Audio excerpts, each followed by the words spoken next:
Bonjour tout le monde. Heureux de vous retrouver encore pour cette nouvelle séance, la quatrième de notre série de formations consacrée au plaidoyer. Je me réjouis que vous soyez encore tous connectés aujourd'hui. Et donc, je sais que vous avez un agenda assez chargé au niveau de vos organisations respectives, mais vous avez pris sur vous le soin de vous connecter et de participer à cette séance. Donc, je vous en remercie.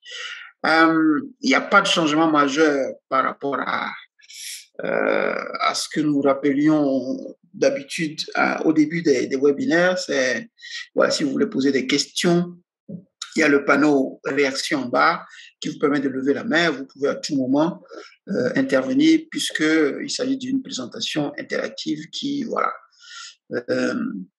permet à tout un chacun de pouvoir intervenir à tout moment. Et aussi, voilà, aujourd'hui, notre séance, c'est la quatrième et je voudrais vous rappeler que nous avions commencé depuis la première séance et Fanacina va nous projeter la présentation du jour et qui va nous permettre de rappeler un peu ce que nous avions déjà fait lors des précédentes sessions. D'abord, nous avons parlé de l'analyse de contexte ou le diagnostic de situation. Ça, c'est très important. Nous avons vu les méthodes et outils d'analyse contextuelle et d'analyse préalable. Lors de la deuxième séance, nous avons vu les stratégies et les activités de plaidoyer. Là, on a vu les choix de stratégie, l'analyse des acteurs, la planification des activités. Et lors de la troisième séance, nous avons vu comment est-ce qu'on peut préparer une initiative, comment est-ce qu'on peut préparer une rencontre avant d'aller voir une autorité, donc la préparation, la rédaction, la diffusion de messages à travers différents canaux. Donc aujourd'hui, c'est la quatrième séance et nous allons voir 5 points principaux. Le premier, c'est la participation des enfants dans un processus de plaidoyer. Le deuxième, le fondement juridique de la participation des enfants. Le troisième point, c'est la préparation des enfants au plaidoyer. Le quatrième, la planification de la participation des enfants aux différentes étapes du plaidoyer. Et enfin, le dernier, c'est la synthèse et la mise en pratique. Donc, dans cette séance, nous abordons un point essentiel. On parle tout le temps de la participation des enfants. Et tout le monde est attaché à la participation des enfants parce que c'est capital pour respecter ce que nous appelons le sacro-saint principe de l'intérêt supérieur de l'enfant. Il faudrait que l'enfant puisse participer. Donc, la participation des enfants dans un processus de plaidoyer est tout à fait quelque chose qui devrait se faire. Mais pourquoi? On peut s'interroger, mais pourquoi cela devrait se faire? Parce que c'est dans le respect du droit d'être entendu. Et on verra plus tard que c'est consacré par la Convention relative aux droits de l'enfant. Donc, le droit d'être entendu, de prendre en compte son opinion, ses émotions, ses inquiétudes, ses recommandations, ses suggestions, ses propositions, tout cela fait partie de ce que nous appelons la participation. Donc, c'est important. Pourquoi? À la question pourquoi, c'est ça. Donc, il faudrait qu'on soit en capacité de répondre, de prendre en compte les opinions, les propositions, les suggestions des enfants, leurs émotions, bien évidemment.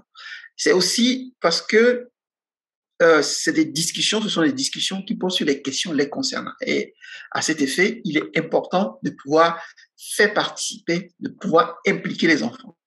Le troisième point, en répondant à la question pourquoi, c'est pour nourrir le plaidoyer avec des idées vécues.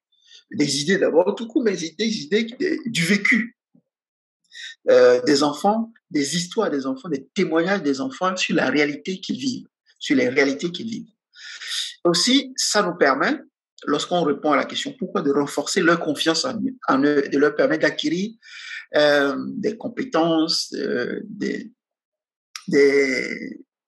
compétences justement pour le plaidoyer, mais aussi pour leur vie future. Et on verra ça en détail plus tard. Et aussi, la participation permet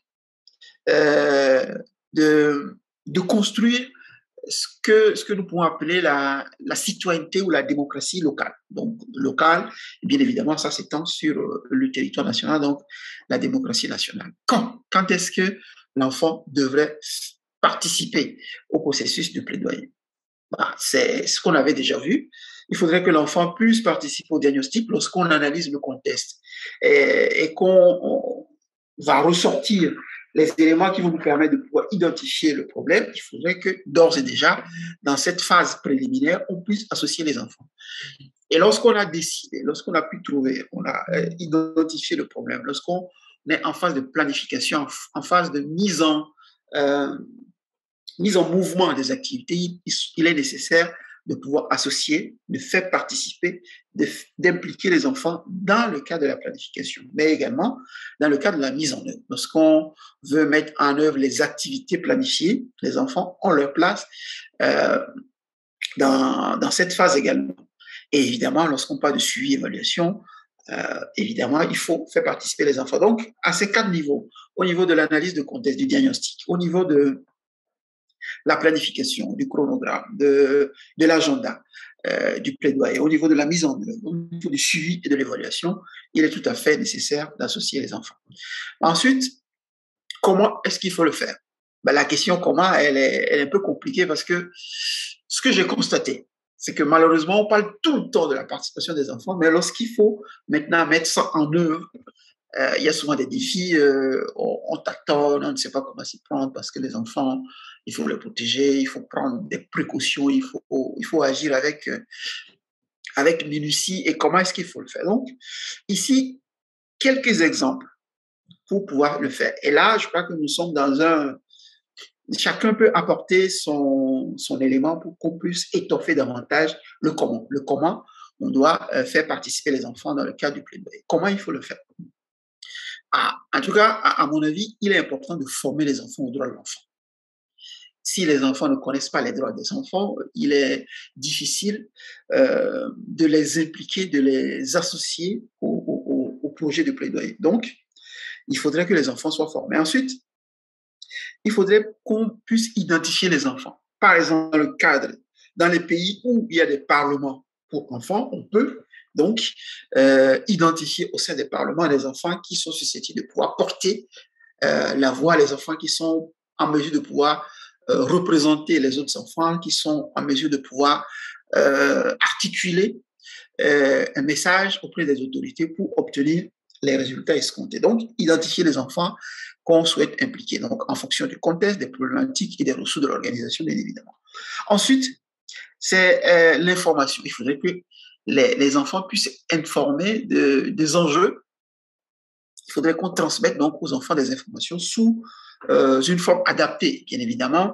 Il faudrait que l'outil qu'on utilise ou la manière, l'approche qu'on utilise soit adaptée aux enfants pour faciliter leur compréhension et leur assimilation des informations transmises. Il faut ensuite considérer les enfants comme partie prenante. Parce que lorsque, par exemple, on veut parler de la question de l'accès à l'éducation, si on veut véritablement savoir ce qui se passe, il faut pouvoir considérer les enfants comme étant partie prenante et les consulter à tous les niveaux. Donc, lorsqu'on parle de la violence à l'égard des enfants, ce sont les enfants qui subissent la violence et donc il est tout à fait indiqué que ce soit les enfants qui soient partie prenante du processus de plaidoyer. Ensuite, et c'est important parce que ici, on travaille avec les mineurs, il est important d'avoir leur consentement, mais aussi le consentement de leurs représentants légaux, donc des parents ou des personnes qui ont la garde de l'enfant en question, des enfants en question. C'est très important parce que ce ne sont pas des adultes, ce sont des enfants et lorsque on veut mener des actions de cette nature avec eux, il est, à mon avis, indiqué et tout à fait souhaitable que ce soit qu'il y ait un consentement clairement exprimé de la part de l'enfant, mais aussi de la part des représentants légaux. Ensuite, la question c'est comment consulter. Il faut consulter les enfants sur la manière dont on souhaite exprimer, la manière dont ils souhaitent exprimer les enfants, leur opinion, pardon. Donc, souvent les adultes ont tendance à penser à la place des enfants, à organiser les choses à la place des enfants, à planifier les choses à la place des enfants. Parfois, les mots d'enfant ne sonnent pas comme on le souhaite en tant qu'adulte et donc, on veut faire les choses à la place de eux.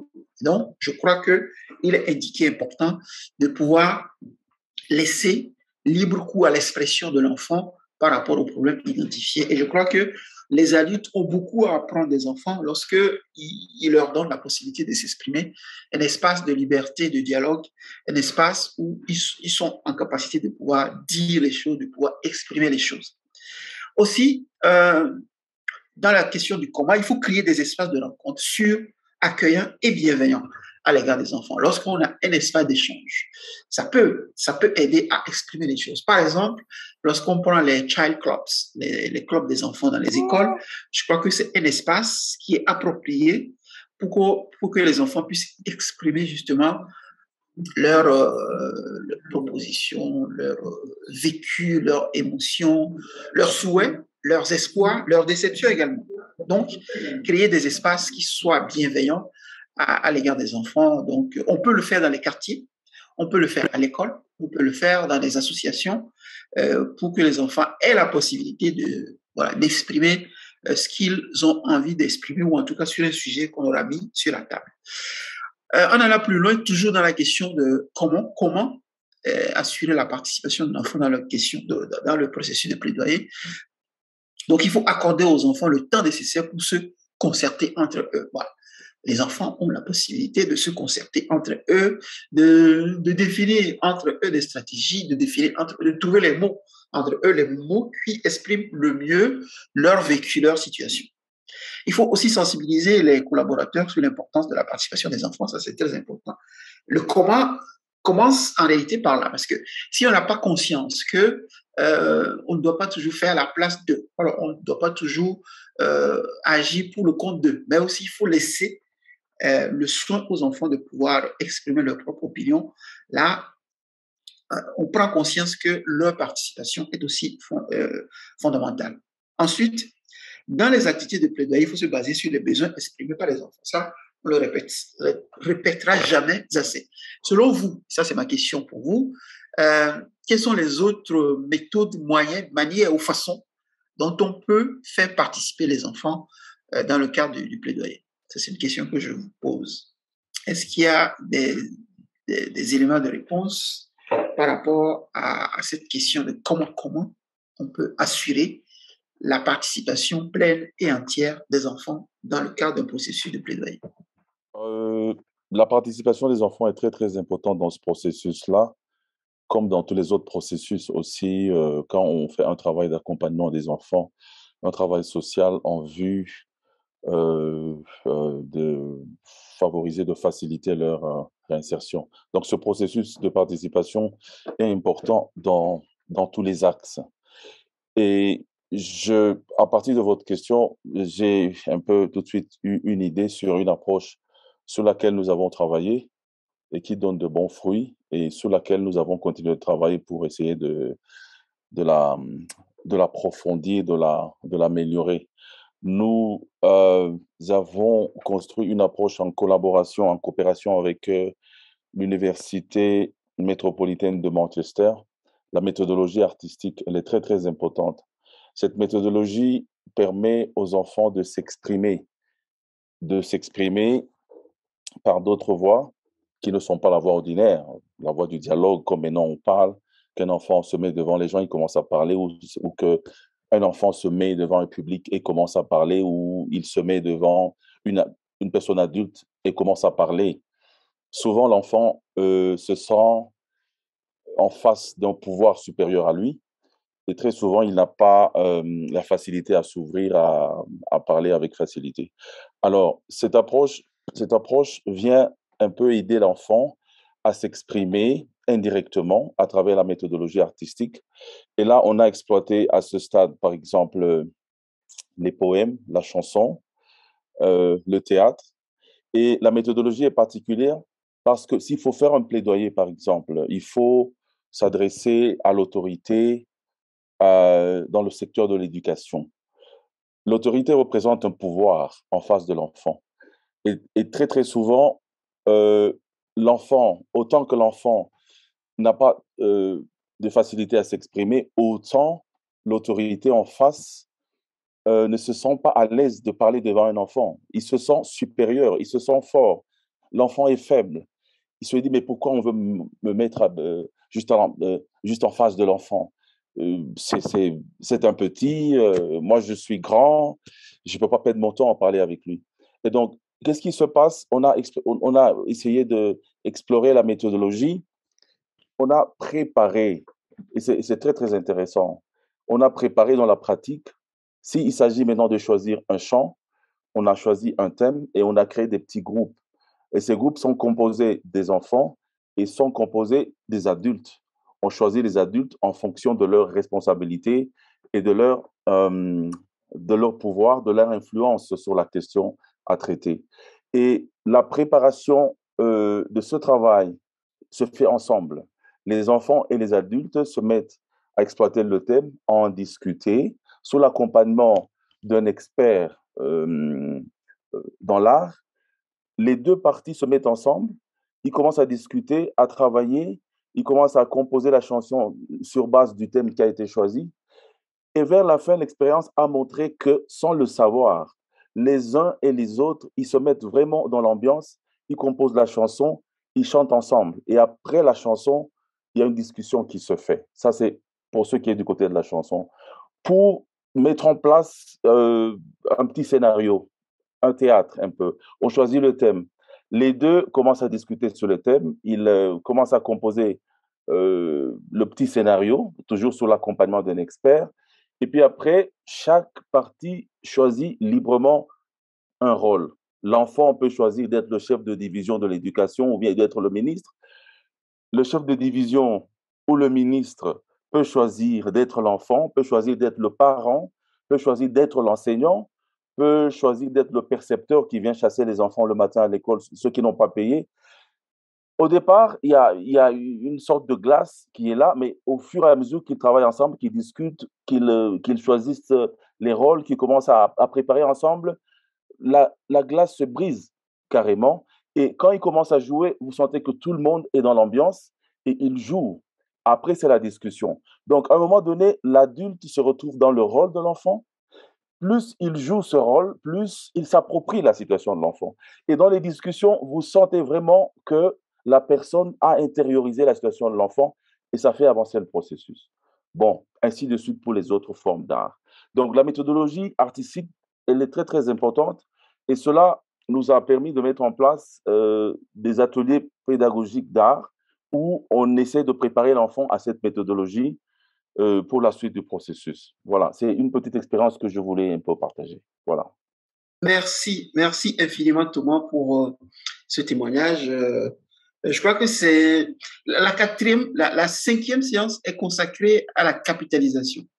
Mais je vois déjà qu'il y a une bonne pratique qui a été développée et qui mérite d'être capitalisée. Parce que si vous développez, vous capitalisez cette méthode artistique, ça permettra aux uns et aux autres de pouvoir s'en inspirer et d'utiliser la même approche pour pouvoir permettre à l'enfant, mais aussi aux adultes, de pouvoir exprimer ou se retrouver dans le rôle de l'autre, ou en tout cas dans la situation de l'autre. Ça, je trouve que c'est une bonne chose, une bonne manière, un procédé qui permet justement de dépasser la timidité de l'enfant, de briser l'écran qui sépare un enfant d'un adulte, parce que lorsque l'enfant se retrouve devant un adulte, effectivement, il y a ce rapport de force qui fait que l'enfant se sent inférieur et pour exprimer sa situation, son vécu, il est souvent difficile. Et donc, la méthode artistique permet justement de briser la glace, de permettre aux uns et aux autres, à travers des chants, à travers des dessins, à travers des créations de théâtre ou de jeux de rôle, justement de faire en sorte que la participation de l'enfant puisse s'accomplir. Ensuite, il y a le deuxième aspect, c'est le fondement juridique de la participation. Ça, vous le savez déjà. Si on prend par exemple la Convention relative aux droits de l'enfant, c'est bien évidemment l'article 12. Et lorsque vous voyez les dispositions de l'article 12 de la Convention, vous ne verrez jamais le mot participation. Mais il y a un mot qui est capital ici, c'est le droit d'exprimer librement son opinion sur toutes les questions qui l'intéressent. Son opinion. C'est ce qui est important. La participation vient justement fonder cet aspect-là. Il y a certains qui critiquent la participation des enfants parce qu'ils disent qu'on ne retrouve pas cette terminologie-là dans la Convention. Certes, mais l'interprétation naturelle, j'allais dire, de l'article 12 donne naissance au droit à la participation. Et vous verrez que dans l'observation générale numéro 12, justement, qui est basée sur le droit de l'enfant d'être entendu, qui a été développé par le comité de l'enfant 2009, il est clairement fait mention des procédures qui doivent être adaptées aux enfants et qui doivent être accessibles. Donc, les enfants sont plus susceptibles d'être impliqués dans une procédure administrative que dans une procédure judiciaire parce que les procédures administratives sont moins formelles, plus souples et relativement faciles à établir par la loi et la réglementation. Et donc, il est important de se baser lorsqu'on vous interroge, par exemple, sur la participation des enfants, de pouvoir faire référence à la disposition juridique, à la disposition légale qui fonde justement cette participation. Et c'est bien évidemment l'article 12 de la Convention, mais également un certain nombre de résolutions, les différentes résolutions adoptées et par le Conseil des droits de l'homme à Genève et par l'Assemblée générale à New York se réfèrent à l'importance de la participation des enfants et exhorte les États à veiller à ce que soit donné le poids voulu à l'opinion des enfants selon leur âge et le degré de maturité pour toutes les questions les concernant. Voilà les fondements juridiques qui sous-tendent en fait notre volonté ou en tout cas notre détermination à associer les enfants dans le processus de plaidoyer. Maintenant, en ce qui concerne la préparation des enfants au plaidoyer, et on l'a abordé un peu, et c'est ce que disait Thomas tout à l'heure par rapport au comment, en fait, comment est-ce qu'on fait. La méthode artistique est une très bonne chose, mais il faut aussi expliquer l'importance de la participation et de l'implication des enfants dans la défense de leurs droits. Ça fait partie de la formation préalable qu'il faut donner aux enfants. De les éveiller, pas les réveiller, les éveiller en fait, à l'importance de leur rôle en fait, de leur expliquer ce que c'est que les droits de l'homme, ce que c'est que les droits de l'enfant, parce qu'il y a un test international qui consacre justement les droits de l'enfant et qui consacre également la participation des enfants. Il faut expliquer ce que c'est qu'une activité de plaidoyer, ce que c'est que les enjeux de plaidoyer, les objectifs de plaidoyer, ce qu'on peut raisonnablement espérer attendre lorsqu'on engage une activité de plaidoyer. Ça permet de préparer donc l'enfant. Il faut faire du brainstorming, c'est ce que je disais par exemple. Pour identifier un problème, il faut pouvoir organiser une sorte de brainstorming, des discussions à bâton rompu, les enfants parlent, on peut le faire à travers des activités culturelles, à travers un chant par exemple, un enfant qui n'arrive pas à mettre des mots sur son vécu peut transmettre des émotions, transmettre un certain nombre de doléances à travers des chants, des dessins, à travers des productions artistiques. Voilà. On peut, à travers plusieurs méthodes, plusieurs approches, donner la possibilité aux enfants de mettre des mots sur une situation et de faire en sorte que le plaidoyer puisse s'articuler autour de ce problème. Il faut expliquer le droit à l'éducation aux enfants. Lorsqu'il s'agit, par exemple, lorsqu'on parle de la violence en milieu scolaire, il faut pouvoir expliquer à l'enfant ce que c'est que le droit à l'éducation, l'accès à l'éducation et l'importance d'un environnement qui soit sécure et protecteur pour les enfants à l'école. Et à partir de ce moment, ça va éveiller ou réveiller en enfant l'ensemble des enjeux et il pourra ensuite articuler sa propre manière de voir les problèmes et de proposer des solutions. La description de la situation qu'il vit ou qu'il a vue au niveau d'autres enfants lui permettra de pouvoir proposer des choses dans le sens de l'organisation du plaidoyer. Il faut guider les enfants dans la définition des objectifs et les aider à préparer des messages clés. Ici, à ce niveau, lorsqu'on parle de la préparation des enfants au plaidoyer, est-ce que vous voyez à votre niveau, est-ce que vous avez déjà peut-être mis en œuvre un certain nombre d'astuces, de procédés, d'approches ou de méthodes qui ont porté des fruits et qui vous ont permis justement de faire en sorte que les enfants puissent, parce que vous les avez préparés convenablement, rentrer dans le processus de plaidoyer en toute connaissance de cause. Est-ce que vous en avez déjà fait? Je parle de la préparation de l'enfant. Est-ce que à ce niveau, préparer l'enfant, c'est le mettre dans des conditions qui lui soient favorables, qui lui permettent de pouvoir non seulement exprimer mais aussi arriver à proposer des choses. Il exprime sa propre situation, son propre malheur ou malaise, mais également un environnement qui lui permet, ou en tout cas des éléments ici de la préparation qui nous permet de pouvoir dire des choses, de pouvoir proposer des choses, de pouvoir suggérer des choses, de pouvoir même challenger l'adulte sur un certain nombre de points, de pouvoir dire les choses que l'adulte n'aurait pas soupçonné au départ. Et donc, la préparation est donc indispensable. Est-ce que vous avez des exemples que vous avez mis en œuvre vous-même ou que vous avez vu faire par d'autres organisations? Ce que je voulais dire, c'est que en écoutant l'exposé que vous venez de faire, on se rend compte que dans les activités de plaidoyer qu'on mène, par exemple, nous, à travers les journées portes ouvertes, à travers les forums, on fait la préparation, mais on ne la fait pas d'une manière aussi systématique que c'est énuméré, mais non. Ça veut dire pour nous, par exemple, ceci va nous inspirer à l'approfondir, à la faire d'une manière systématique pour bien préparer. On fait une préparation, on essaie d'expliquer aux enfants comment les choses vont se dérouler, mais on se rend compte qu'on ne va pas vraiment en profondeur. On ne le fait pas d'une manière aussi systématique que maintenant les différentes étapes sont énumérées. Donc, c'est juste dit que pour nous, cette matière va nous inspirer. Désiré. Oui, moi je me dis que quand nous travaillons en milieu scolaire avec les enfants et qu'on leur dise de nous parler de violences dont ils sont victimes en milieu scolaire, si les autorités sont là, les enseignants sont là, les enfants sont bloqués. Ils ne disent rien. Alors, on a opté pour une boîte à suggestions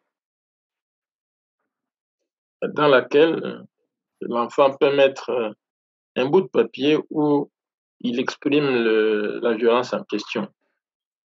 Mais en même temps aussi, quand nous discutons sur leur règlement d'ordre intérieur, et dans le règlement d'ordre intérieur, on prévoit toujours des sanctions par rapport aux enfants fautifs, nous leur demandons eux-mêmes d'apprécier si ce que l'on propose comme sanction ne viole pas les droits de l'enfant tels que nous leur en avons parlé.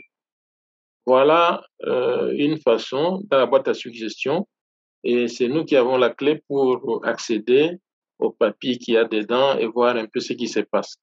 Mais tout cela doit revenir en discussion avec la direction pour éventuellement le changement de règlement d'ordre intérieur ou éventuellement de donner de recommandations au personnel par rapport à la violence ou aux violences dont les enfants sont victimes.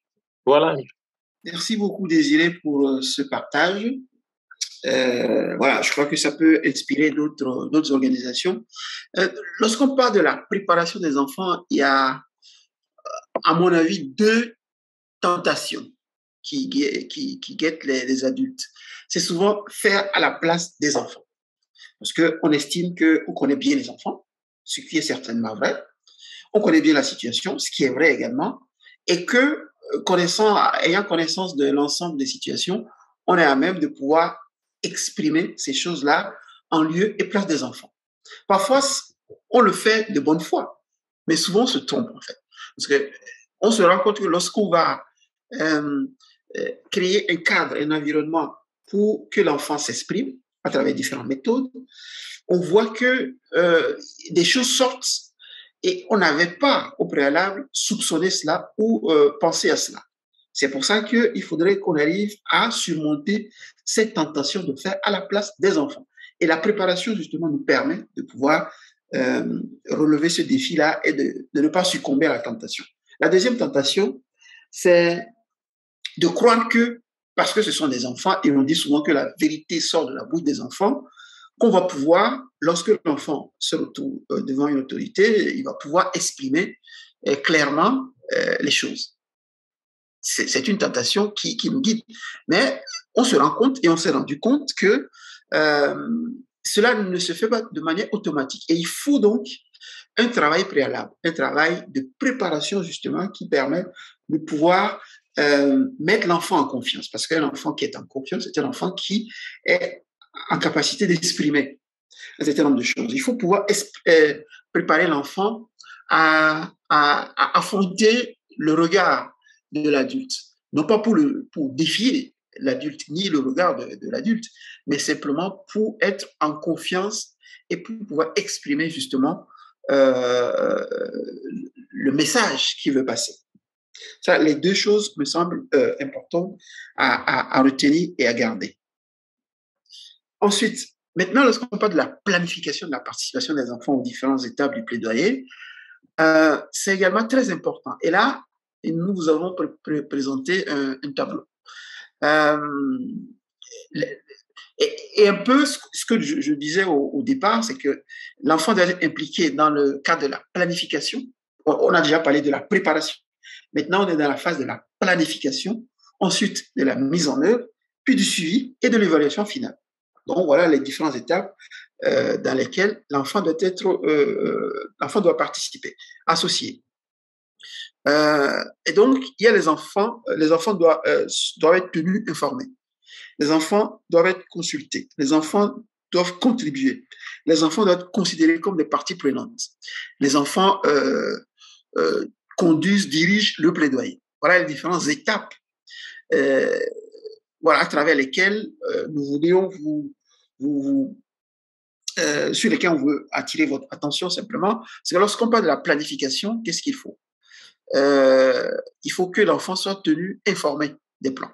C'est ce qu'on disait au départ. Il faudrait que l'enfant soit informé. Il faudrait que l'enfant ait les éléments nécessaires pour pouvoir apprécier à son tour. Parce que lorsqu'on lui donne les éléments, lorsqu'on le forme au droit de l'enfant, ça lui permet, ça lui donne les outils, ça lui donne les repères nécessaires pour pouvoir construire lui-même son argumentation, construire lui-même ou valider d'ailleurs ce à quoi il pensait. Et que, parce que l'enfant pouvait dire, ah, si je disais ça, peut-être qu'ils vont me trouver un peu con. Et donc, du coup, il se retient. Mais à partir de la formation, à partir de l'information donnée, il va pouvoir ensuite lui-même construire son opinion, confirmer son opinion et l'exprimer. Je laisse Francina nous conduire à travers les autres aspects de la planification. Après, lorsque les enfants informés et consultés, il faut également qu'ils contribuent, fournissent des informations.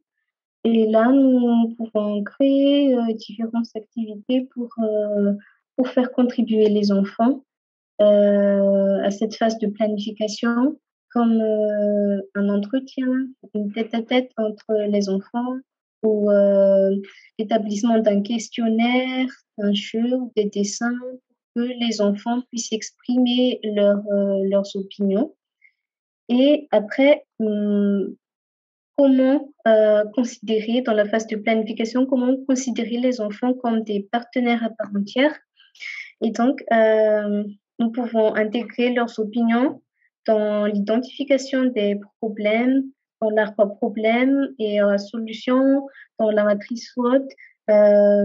Nous pouvons même créer des activités comme une sorte de jeu où on met l'arbre problème et à l'aide des post-it, nous mettons en place les opinions des enfants.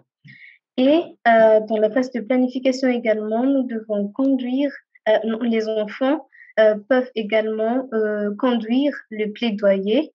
Après, nous allons voir par la suite quelles sont les différentes activités que les enfants peuvent exercer. Mais par exemple, il y a des types d'actions à mener et il faut déterminer les enjeux du plaidoyer, leur influence sur l'étape de la planification.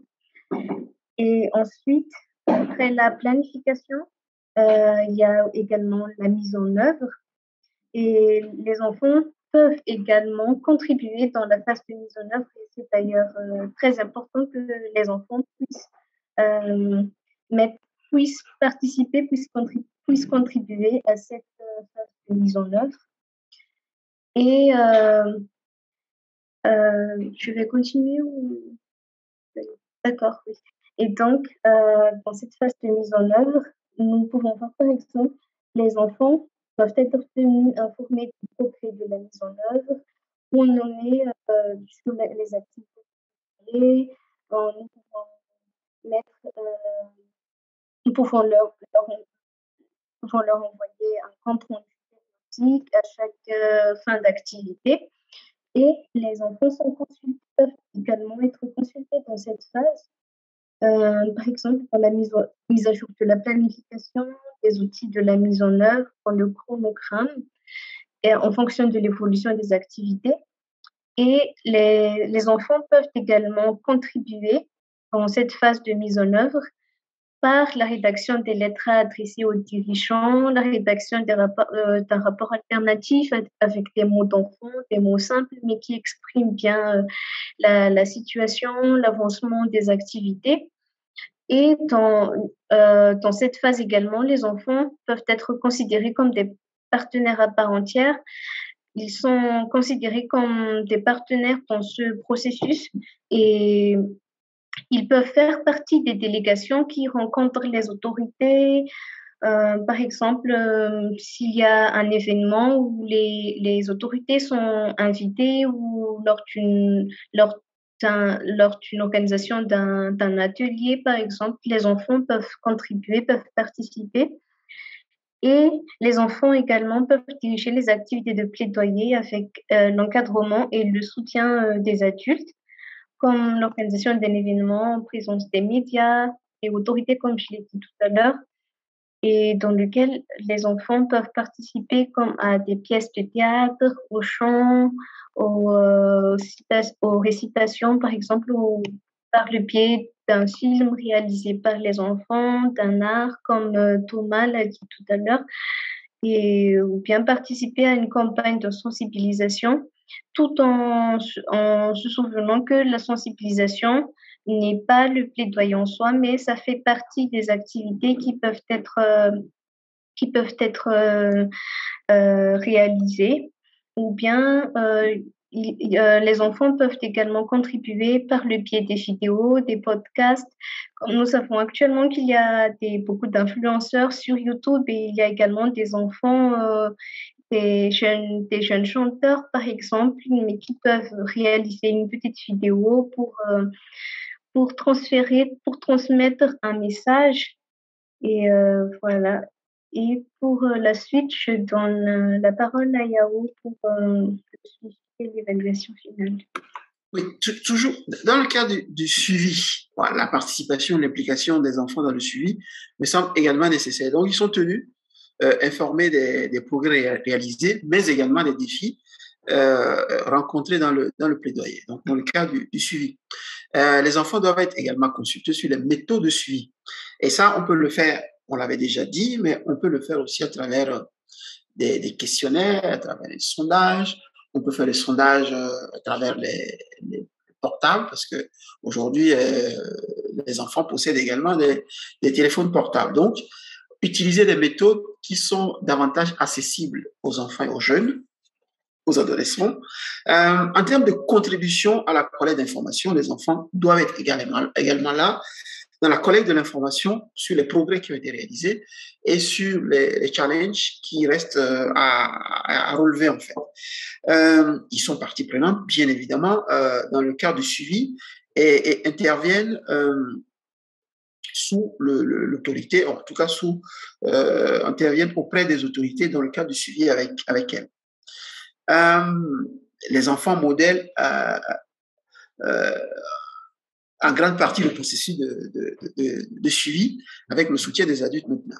Par rapport à l'évaluation, je crois qu'il est important que les enfants soient les acteurs ou les personnes qui nous fassent le retour par rapport à l'effet produit par la mesure prise, par exemple, par les autorités et comment est-ce que cette mesure impacte leur vie. Est-ce que cette mesure a fait une différence dans leur vie?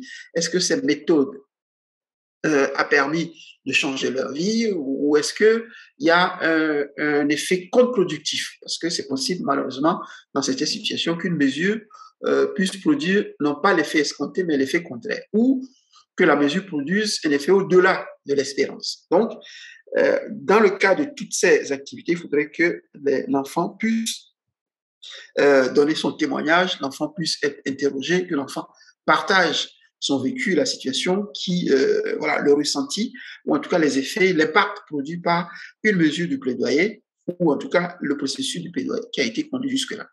Et au final, lorsqu'on arrive à l'évaluation finale, on peut constater qu'il y a des objectifs qui sont atteints, ou des objectifs qui sont partiellement atteints ou qui ne sont pas du tout atteints. Et donc,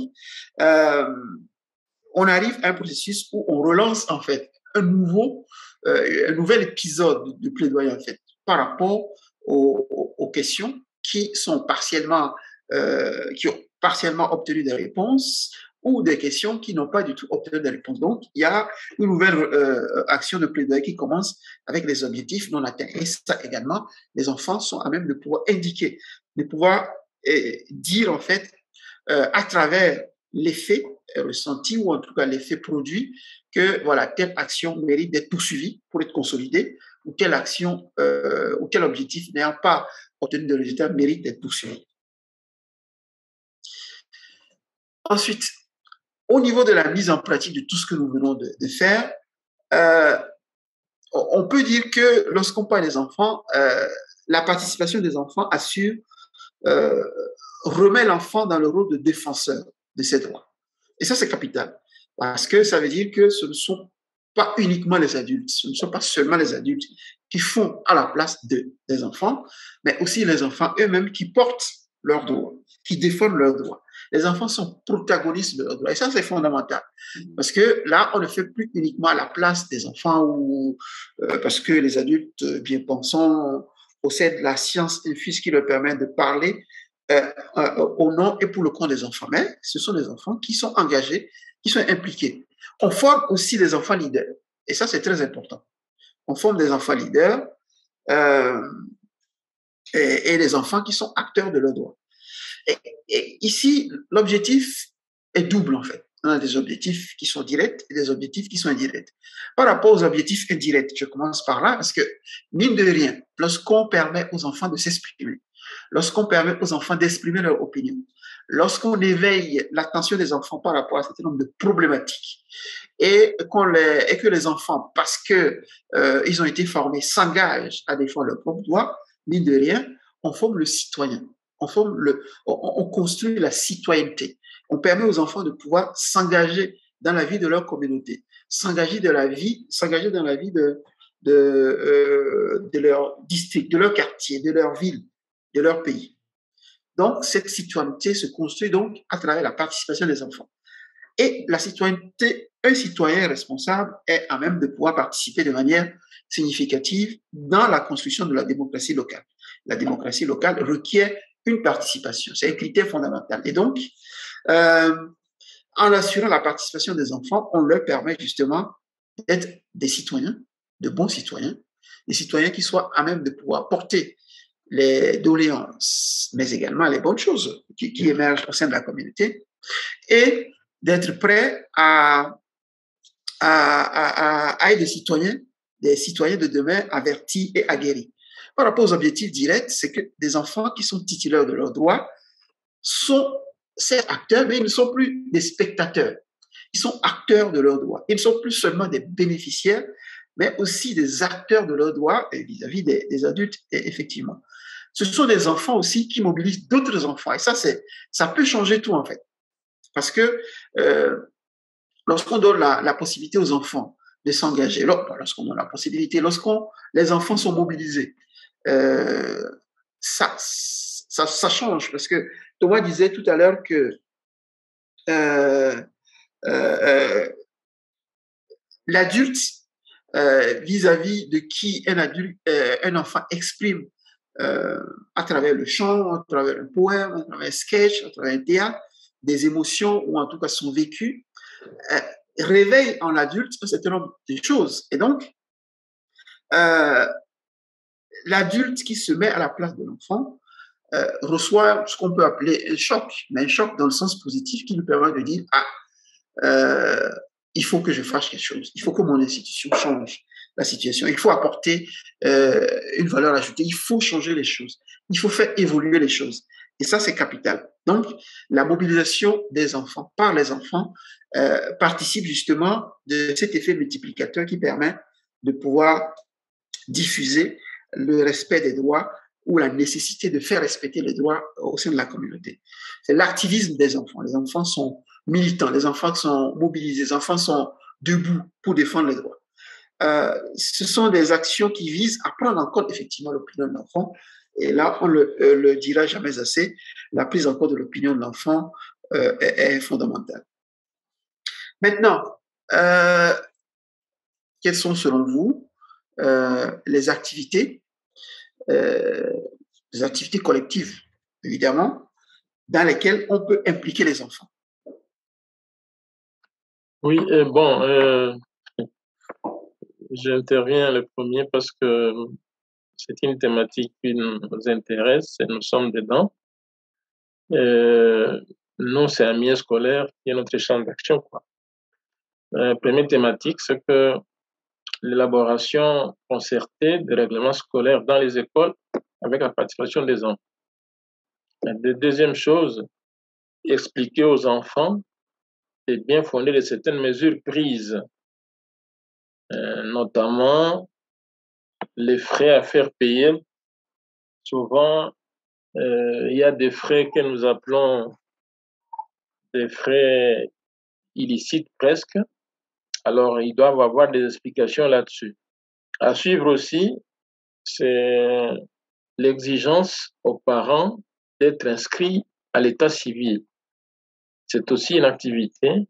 Et là, on avait même fait une marche avec les enfants jusqu'à l'Assemblée provinciale pour une pétition à déposer là-bas pour les enfants qui sont nés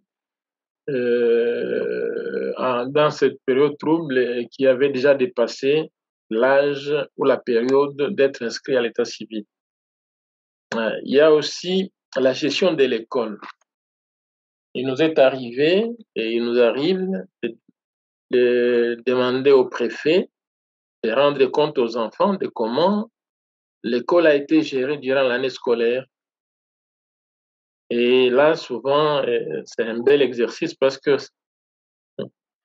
ça embarrasse même certains préfets. Donc, la gestion de l'école, rendez-nous compte de ce qui a été fait par rapport à l'argent payé par nos parents, par rapport à l'argent versé par l'État. Et aussi, les questions de comportement des enseignants envers certains élèves. Et là, cette question de points sexuellement transmissibles revient parce que nous devons protéger les enfants contre la maltraitance et les abus sexuels.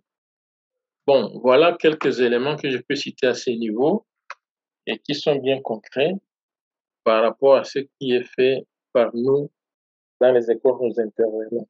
D'accord. On voit justement comment est-ce qu'on peut, avec les enfants, mener des activités pour pouvoir améliorer un certain nombre de choses. D'autres exemples, exemples que vous avez mis en œuvre vous-même ou en tout cas par rapport à cette présentation, ce qui vous vient à l'esprit par rapport aux activités éventuelles dans lesquelles on peut impliquer les enfants, les activités dans lesquelles les enfants pourraient participer dans le cadre d'un plaidoyer donné. Non, il peut y avoir différents types d'activités, différentes formes d'implication des enfants, bien évidemment.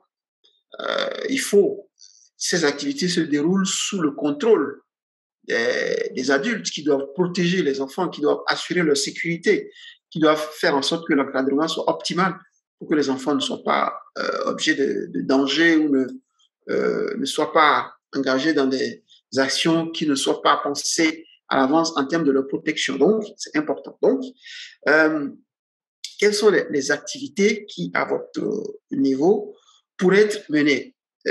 Désiré vient de parler tantôt d'une marche qui a été organisée ou en tout cas vers l'Assemblée provinciale par rapport à l'inscription à l'état civil, donc la question de l'enregistrement des naissances. par rapport au fait que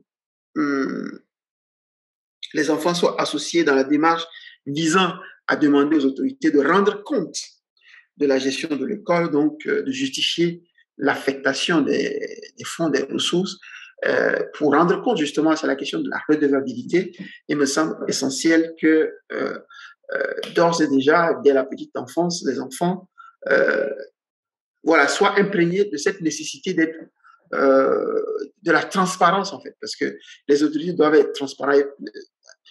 Le fait est que lorsqu'on prépare, et je devrais le dire d'ailleurs au niveau des objectifs indirects, c'est que lorsque l'enfant porte des idées de changement, lorsque l'enfant porte des propositions, on le prépare indirectement à assurer ou à assumer les changements qu'il porte. Par exemple, si l'enfant porte les questions de transparence et de redevabilité, c'est que forcément, il forge son esprit, son caractère par rapport à la nécessité d'être transparent une fois qu'il sera aux affaires lui-même. En tout cas, on espère qu'une fois aux affaires, il va continuer à faire preuve de cette valeur cardinale lorsqu'il s'agit de la gestion des affaires publiques. Alors, des exemples, des activités qu'on peut organiser avec les enfants. En tout cas, pour vous inspirer, je vous propose un certain nombre d'activités qu'il serait possible de faire. On peut le mettre en gras, comment appelle-t-on, en diaporama.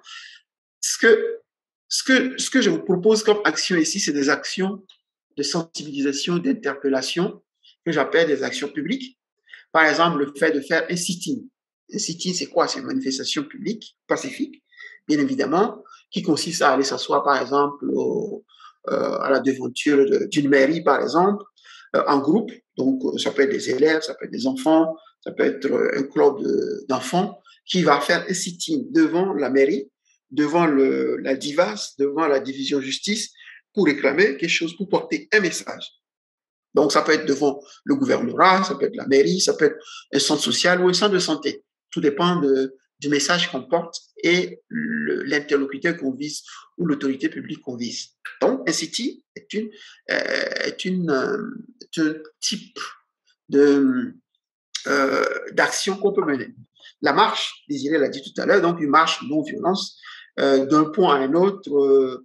Et ce qui est important, c'est que la marche soit l'aboutissement. Au bout de la marche, il faudrait qu'il y ait une sorte de message qui soit présenté à l'autorité, vers lequel, par exemple, lorsqu'on marche vers l'Assemblée provinciale, il faudrait qu'on puisse remettre au président de l'Assemblée provinciale ou au président de la commission en charge des questions des droits de l'enfant, un mémorandum, par exemple, ou un document relatant les différents changements souhaités, ou en tout cas le message qu'on souhaite passer. On peut faire des campagnes de lettres. Lorsque moi j'étais au lycée déjà, on faisait pour le compte d'Amnesty International, ou en tout cas les gens le font aussi pour le compte de la CAT, des campagnes de lettres qui consistent à écrire sur un même sujet à une autorité donnée. Lorsque l'autorité va recevoir une centaine de lettres dans son bureau, dans sa boîte aux lettres, ça permet de l'éveiller par rapport à une situation donnée et de prendre les mesures nécessaires. On peut avoir une campagne sur les réseaux sociaux. Aujourd'hui, c'est tout à fait possible d'avoir sur Facebook ou sur d'autres réseaux sociaux des campagnes, par exemple, portant sur des enfants qui tiennent des pancartes sur lesquelles différents messages sont écrits par rapport aux problèmes qu'on a identifiés. On peut mener des campagnes médias qui consistent à organiser des séries d'émissions dans des radios, émissions animées par les enfants ou animées avec les enfants pour parler des problèmes auxquels ils sont confrontés et donc adresser un message aux autorités par rapport aux mesures nécessaires à prendre pour résoudre le problème. On peut faire des caravanes, on peut organiser des caravanes qui sont des manifestations pour faire du bruit en fait, dans la rue, en portant des t-shirts, des pancartes sur lesquelles on écrit un certain nombre de messages. On peut faire des flash mobs. Je ne sais pas si vous connaissez les flash mobs. Les flash mobs, ce sont des manifestations vraiment sporadiques et qui ne durent pas. Ça dure 1, 2, 3 minutes, 5 minutes maximum. Ce sont des événements qu'on peut organiser pour attirer l'attention de l'autorité sur un certain nombre de choses. Un événement qui est organisé dans un espace public, c'est une mobilisation, un regroupement éclair d'un groupe de personnes sur les lieux publics pour porter un message donné. Donc, le plus souvent, l'appel à la mobilisation se fait sur les réseaux sociaux. Donc, on alerte, ça peut se faire aussi dans les clubs d'enfants ou dans les associations. On alerte, on se donne un rendez-vous, on sait exactement ce qu'on va faire pendant 1 minute, on le fait et puis voilà, on vide les lieux. Le plus souvent aussi, c'est pour éviter que la police n'intervienne. Parce que le plus souvent, lorsqu'on travaille ou lorsqu'on organise des événements ou des manifestations dans un espace public, il y a toujours la police qui est là pour évacuer les personnes. Donc, l'idée, c'est d'échapper aussi à la police, de faire les choses de manière rapide, mais de manière efficace et quitter les lieux le plus rapidement possible. On peut faire des banderoles sur lesquelles on peut faire des dessins, des slogans, des messages et autres. On peut aussi faire des événements artistiques ou culturels. On peut organiser dans une école, par exemple, en invitant les autorités, un événement culturel, par exemple, faire des dessins, des sketchs, je sais pas, des dessins, des chants, des jeux de rôle, des théâtres et autres, avec des thèmes choisis par rapport au problème. Et ensuite, engager à la suite de tout ça un débat à la suite de l'événement artistique culturel, dessin effectué par les enfants, exposition de graffiti réalisé par les enfants. Voilà, donc ce sont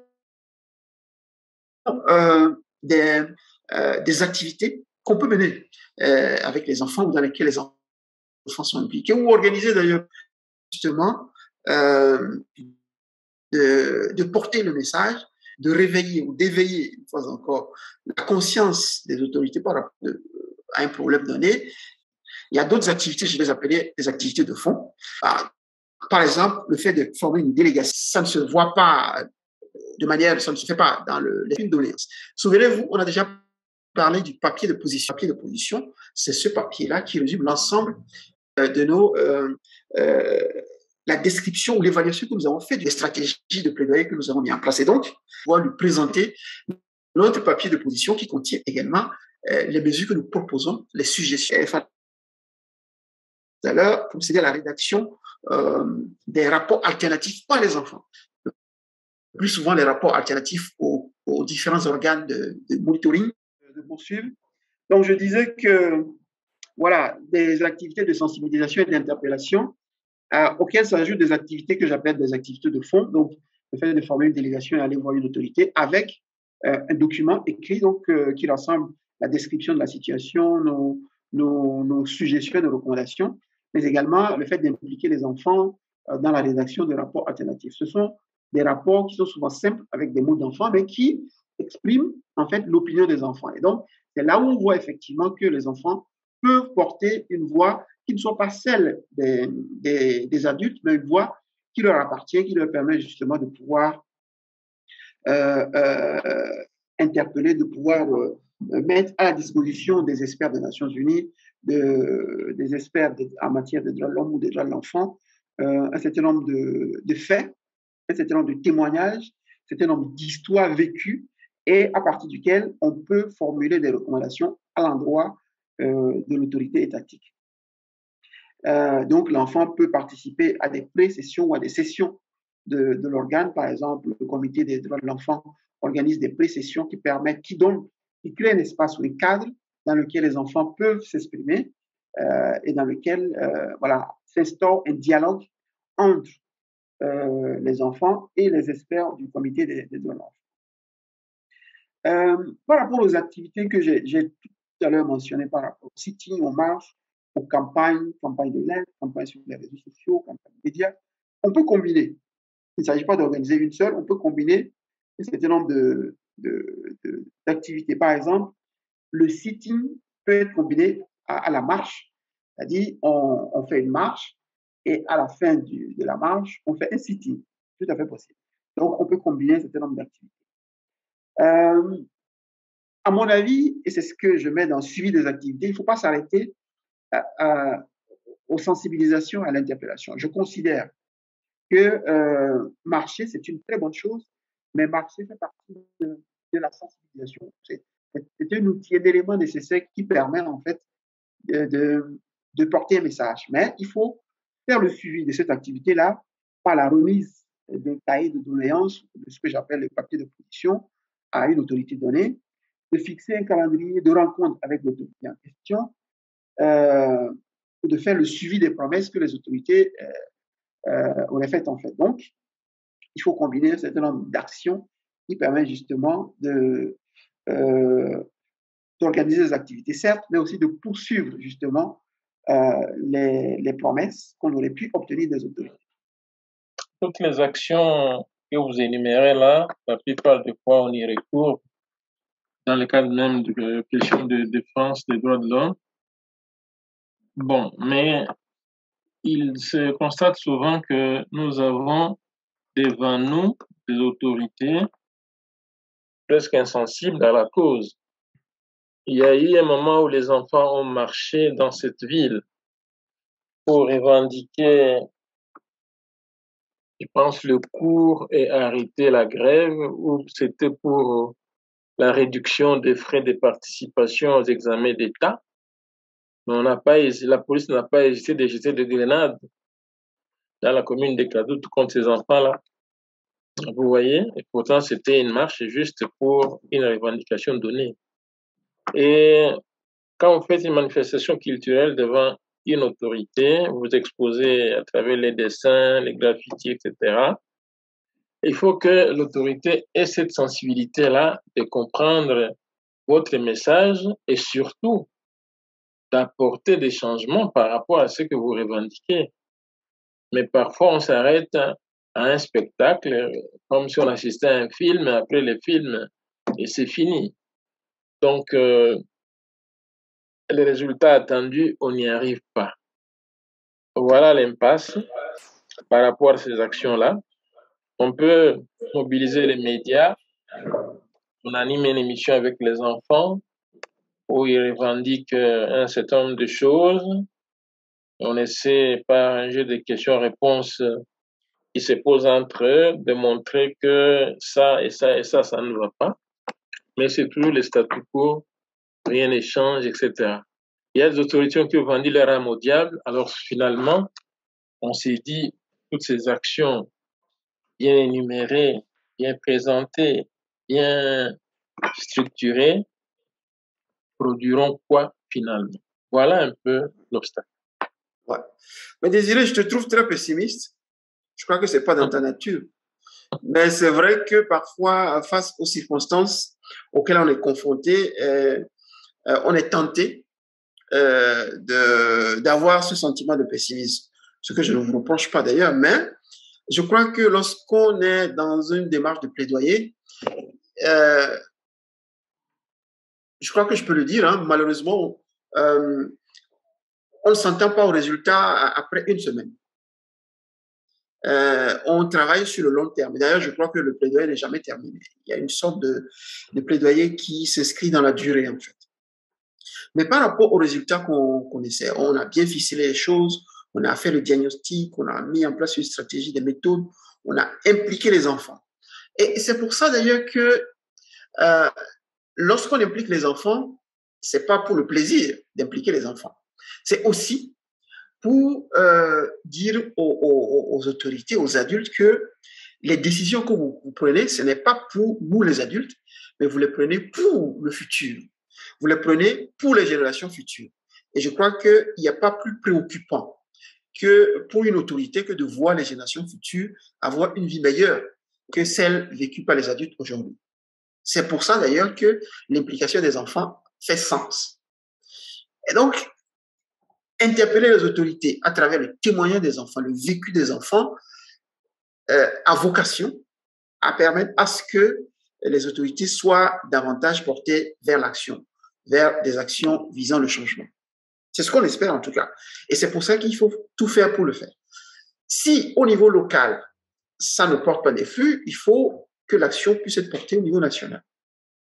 Si au niveau national, il n'y a pas de résultat, on peut aller au niveau international. C'est pour ça d'ailleurs que le fait d'être membre du réseau BICE vous donne la possibilité de pouvoir associer le plaidoyer international au plaidoyer local. Ce que les autorités n'acceptent pas au niveau local, ils seraient bien contraints de l'accepter ou de l'intégrer si le message ou une recommandation donnée vient par rapport au problème de l'international. Si le comité des droits de l'enfant réitère ce que vous avez dit aux autorités, à la DIVAS, à l'Assemblée provinciale, au gouverneur, si ces messages reviennent, cela veut dire que il y a un certain nombre de niveaux qui réclament la même chose. Au-delà de ça, je crois que si vous arrivez à obtenir en fait des recommandations visant justement le problème concerné, ça pourrait être repris, en fait, cette recommandation pourrait être reprise par des agences des Nations Unies qui travaillent dans le domaine. Par exemple, l'UNICEF peut dire, voilà, il y a une question de l'enregistrement des naissances qui a fait l'objet de recommandations de la part du comité des droits de l'enfant, et cela a été le fait de votre action. Par le message que vous avez porté, vous avez réussi à intégrer dans les recommandations finales, dans les conclusions finales du comité des droits de l'enfant, cette recommandation spécifique à l'enregistrement des naissances. Et donc, ça doit rentrer, ou ça rentre en fait, dans le PTA, dans le programme, comment on va dire, le PTA, c'est le programme annuel de l'UNICEF, par exemple, qui va intégrer la question de l'enregistrement des naissances dans sa planification. Donc, ce que vous n'avez pas pu obtenir directement du gouvernement provincial, vous pouvez l'obtenir auprès des instances internationales, le comité de l'enfant, ou auprès des agences des Nations Unies et l'UNICEF. Voilà un peu, donc, la réponse peut venir de l'autorité visée, ça peut venir d'une autre autorité supérieure, ça peut venir du régional, donc le comité africain d'experts sur les droits et le bien-être de l'enfant, ça peut venir de l'international, le comité des droits de l'enfant, ça peut venir aussi du local, mais à partir ou à travers les organisations internationales, que ce soit le FUMIA ou l'UNICEF. Voilà les éléments de réponse que je voudrais porter à ton inquiétude, par rapport à l'inquiétude que tu as soulevée. Vous pouvez bien évidemment poser vos questions, faire vos commentaires, exprimer les inquiétudes, parce que la participation des enfants est une bonne chose, tout le monde le reconnaît, mais sa mise en œuvre pose souvent problème, parce qu'il y a des précautions à prendre. On ne peut pas juste laisser les enfants participer ou organiser des choses, il faut être derrière pour l'encadrement, pour la sécurisation et pour la protection. Donc, c'est pour ça que il me semble important de pouvoir prendre en compte toutes les dimensions nécessaires. Il y a un consensus sur le fait que la participation des enfants dans un processus de plaidoyer concernant les questions des droits de l'enfant génère une plus-value. Ça, c'est une certitude. Mais maintenant, comment organiser les choses pour que cette participation puisse justement permettre d'avoir les résultats escomptés pour justement adresser l'inquiétude que Désiré posait tout à l'heure. On fait les choses de manière professionnelle, de manière organisée, mais vis-à-vis des autorités qui, dit-il, ont vendu leur âme au diable, ne bougent pas en termes de changement à apporter. Mais on sait que lorsqu'on prépare bien les enfants, que les messages apportés sont bien articulés, le pouvoir et la puissance de ce message porté par les enfants peut fléchir la position des dirigeants qui seraient dans l'obligation, si je peux m'exprimer ainsi, en tout cas de prendre des mesures. Ou en tout cas, la participation des enfants a vocation à permettre davantage de résultats dans le cadre du plaidoyer.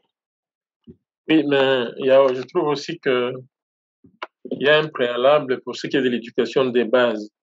Parce qu'en famille, cette liberté d'expression, on la donne rarement à l'enfant. En famille, l'enfant est rarement même consulté. Même pour ce qu'il doit manger, on ne le consulte pas le matin pour dire « je vais laisser autant de dollars, qu'est-ce que tu veux manger ?» Ce manque de consultation, ce manque de liberté d'expression, arrivé à l'école, c'est la rigueur, la discipline, la chicotte même, parce que dans certains coins, ça existe encore. Alors tout cela nous façonne un enfant qui, dans un plaidoyer, aurait des difficultés à agir tel que nous le souhaitons. Alors, je pense qu'il y a des actions à engager envers les parents, envers la communauté, pour qu'on ait cette culture d'associer l'enfant, de lui permettre d'exprimer sa pensée et de ne pas souvent l'étouffer. Parce que il y a même des familles où quand papa arrive au salon, tous les enfants fuient.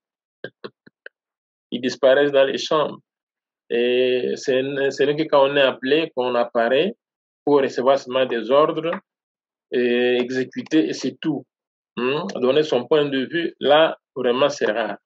Alors donc, il y a toute une action aussi à mener envers les parents pour améliorer cette éducation des bases et au niveau aussi des enseignants, et pour que l'on sache que l'opinion de l'enfant compte et surtout pour tous les problèmes qui le concernent, il doit être associé.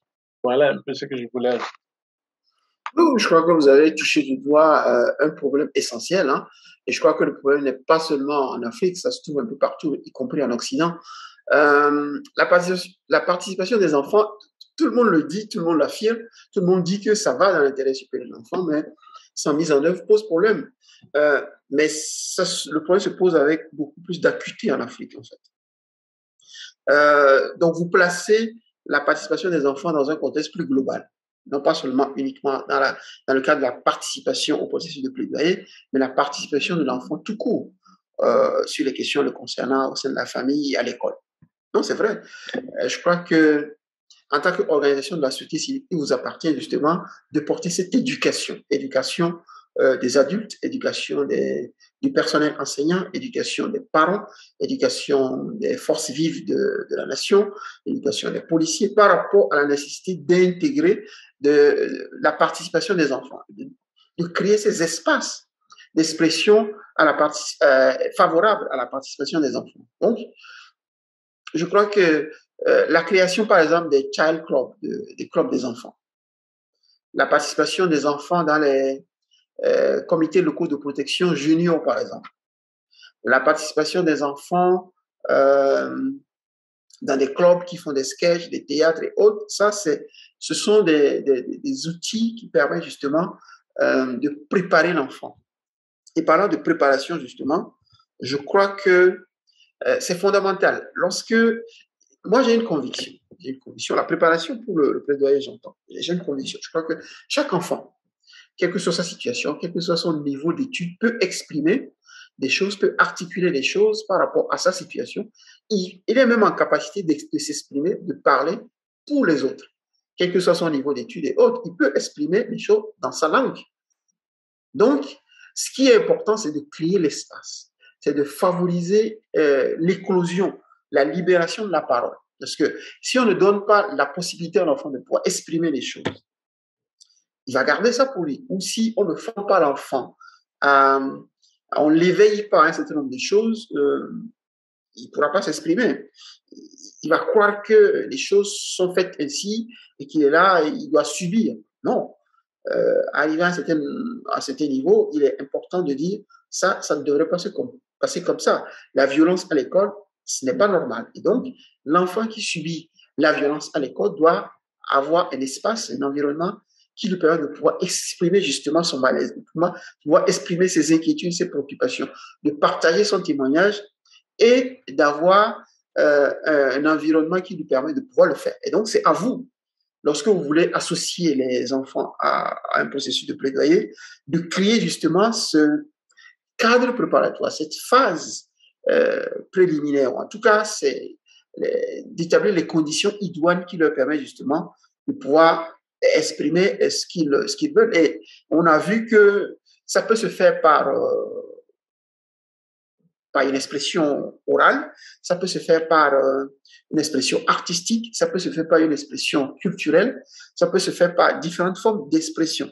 Et donc, à vous de mettre en œuvre ces différentes formes, ces approches-là, pour pouvoir donner la possibilité aux enfants de faire émerger les préoccupations, leurs inquiétudes, leurs espoirs aussi, par rapport à une situation donnée. Donc, c'est vrai, le problème se pose de manière générale dans la société, la place de l'enfant, l'espace dédié à l'enfant, les possibilités, les opportunités qu'on lui offre de pouvoir s'exprimer. mais aussi dans le cadre plus précis du plaidoyer, comment est-ce qu'on peut débloquer les choses pour que l'enfant puisse participer de manière pleine et entière au processus de plaidoyer. Je ne sais pas si j'ai répondu à ta question. Oui, c'est satisfaisant, quoi. Nous réfléchissons à haute voix, on voit ce qui peut être fait, c'est important. Oui, Yao, bonjour à tout le monde.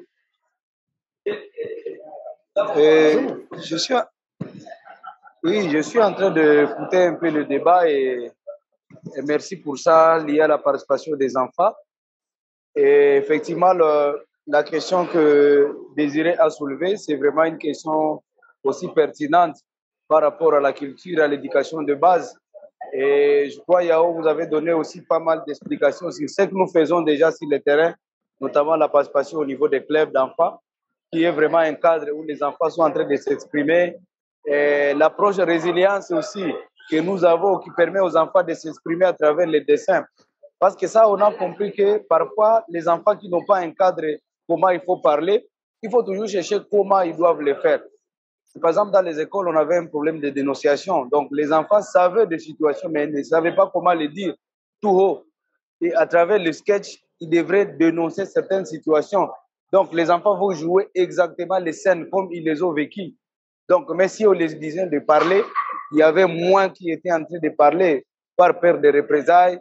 Peut-être une culture aussi, c'est qu'un enfant ne peut pas parler quelque chose sur un adulte. Et voilà, il y a aussi des questions par rapport aux enfants qui sont victimes de bourreaux, qui sont proches membres des familles.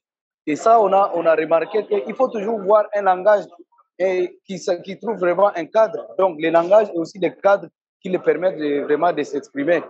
On comprend que les adultes, dans l'ensemble, n'ont pas vraiment cette culture-là de mettre un cadre favorable, que ce soit dans les écoles. Donc, parce qu'on sait, bon, les enfants mentent toujours.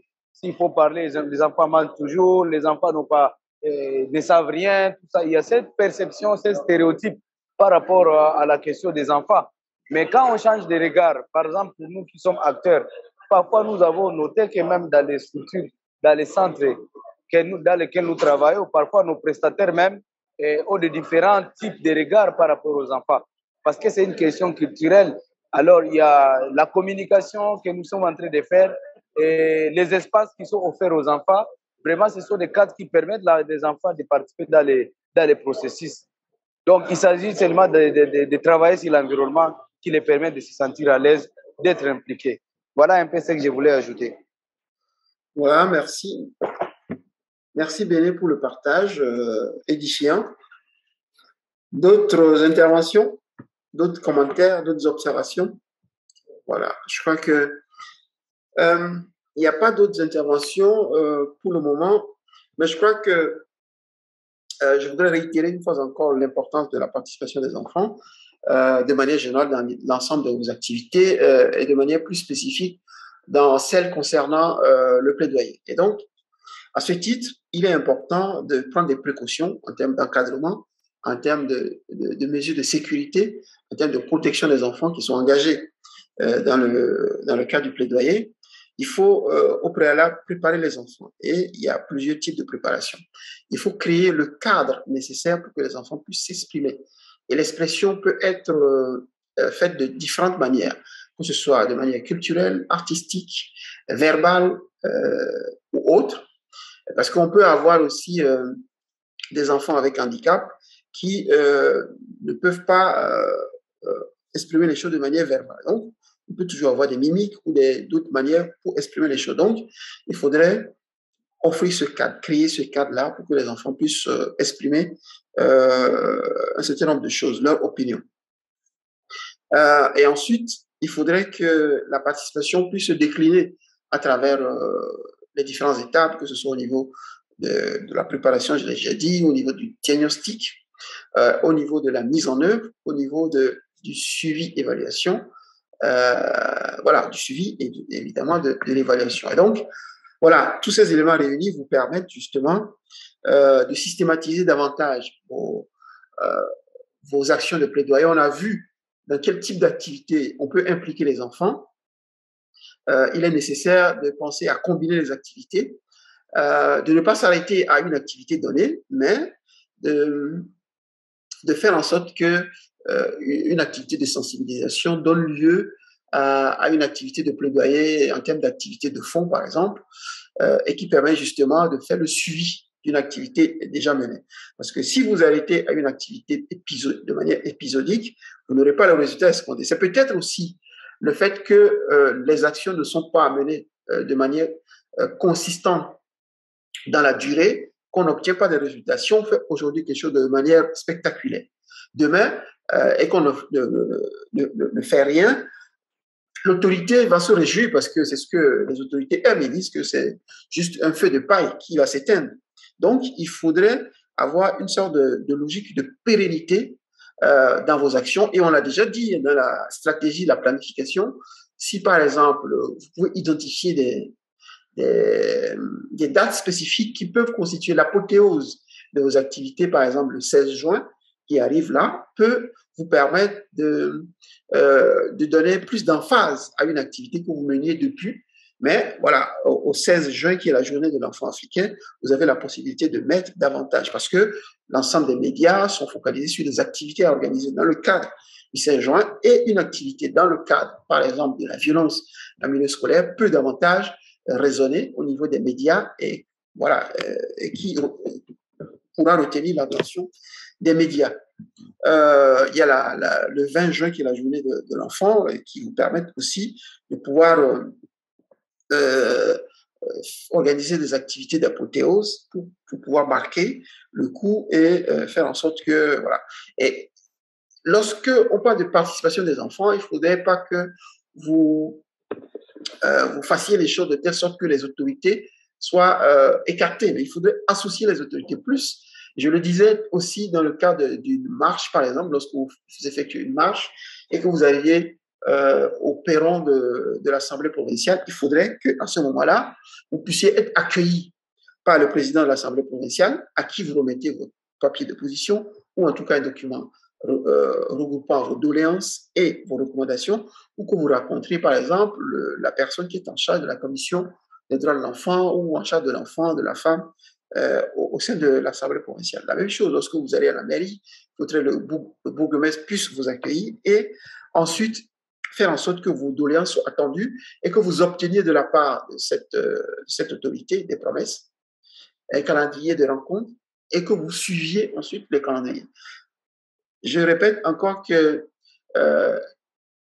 pour éviter que les actions de plaidoyer ne puissent pas porter des fruits ou qu'on rencontre des difficultés, il faudrait que l'action s'inscrive dans la durée, soit planifiée et qu'il y ait des actions de suivi, pas juste une action menée de manière spectaculaire et qu'on s'arrête, mais il faudrait du suivi qui se fasse de manière régulière. Voilà l'ensemble des éléments que je souhaitais porter à votre attention. Voilà. Désiré? Bien, pour ce qui est des actions de suivi, comme vous le dites, que ce ne soit pas de la paille allumée qui s'éteint juste après. Il faut avoir accès à l'autorité selon un calendrier arrêté de commun accord. Mais c'est pose un problème, c'est que pour voir une autorité, il faut une audience. Je me souviens que pour voir le maire de la ville, j'avais demandé une audience et j'ai fait 1 mois sans accéder à la personne. Et quand j'appelle, il ne décroche pas. Pour vous dire que c'est vraiment complexe. Il y a des gens qui n'atteignent pas leurs engagements et pourtant ce suivi-là est nécessaire parce que nous venons de le voir que l'action de plaidoyer, c'est une action continue qui ne peut pas réussir en un seul jour. Alors, devant de telles barrières voulues, où on dit, bon, on est occupé, on est en réunion, vous sentez vraiment qu'on fait tout pour vous refouler. Et en adulte, on s'est dit, mais est-ce qu'il faut continuer jusqu'à quand? C'est aussi un problème, ça. Cette persévérance dont on doit disposer pour pouvoir atteindre l'objectif. Et vous aviez évoqué précédemment qu'on peut utiliser même des voies informelles pour arriver à l'atteindre. Bon, passer par les conseillers, passer par les cousins, passer par les beaux-frères, tout ça c'est bon. Mais tant que la bonne volonté de vous recevoir n'est pas là, cela constitue un problème. Et c'est là, pour moi, c'est fondamental. Et dire qu'on peut sortir ces autorités, alors que peut-être sur le plan de la hiérarchisation des responsabilités, c'est par elles qu'il faut d'abord passer. Cela constitue un véritable problème. Voilà un commentaire que je voulais placer. Oui, ce que vous dites est tout à fait pertinent. Et ce que je vais dire, c'est plus facile à dire qu'à faire, certes. Mais je crois que si on revoit les activités, par exemple, il y a certaines activités qui sont destinées à forcer la main à l'autorité. L'autorité qui ne veut pas vous recueillir, vous recevoir, vous accueillir, se voit forcer la main par un certain nombre d'activités. Le sitting, par exemple, est destiné à forcer la main à l'autorité.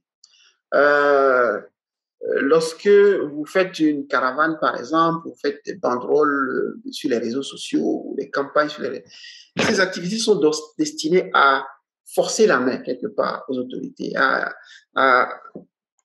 non pas à les obliger, mais en tout cas à les pousser, à leur mettre la pression pour que des mesures soient prises. Ça, c'est important. Si vous voyez que l'autorité ne souhaite pas ou ne veut pas vous recevoir, je crois j'ai constaté que les autorités, en tout cas en RDC, veulent toujours être, que les audiences soient demandées par voie officielle. Ça, il faut le faire. Donc, une lettre demandant une audience. Vous attendez, il n'y a pas de réponse, vous suivez la lettre que vous avez introduite précédemment. Il n'y a pas de réponse, c'est à ce moment que vous pouvez organiser des activités susceptibles de lui forcer la main. Parce que, quelque part, un bourgmestre, c'est un élu local. Il doit son élection aux électeurs. Et donc, on peut aussi, à partir de là, en tant qu'élu, il est redevable envers les électeurs et on peut justement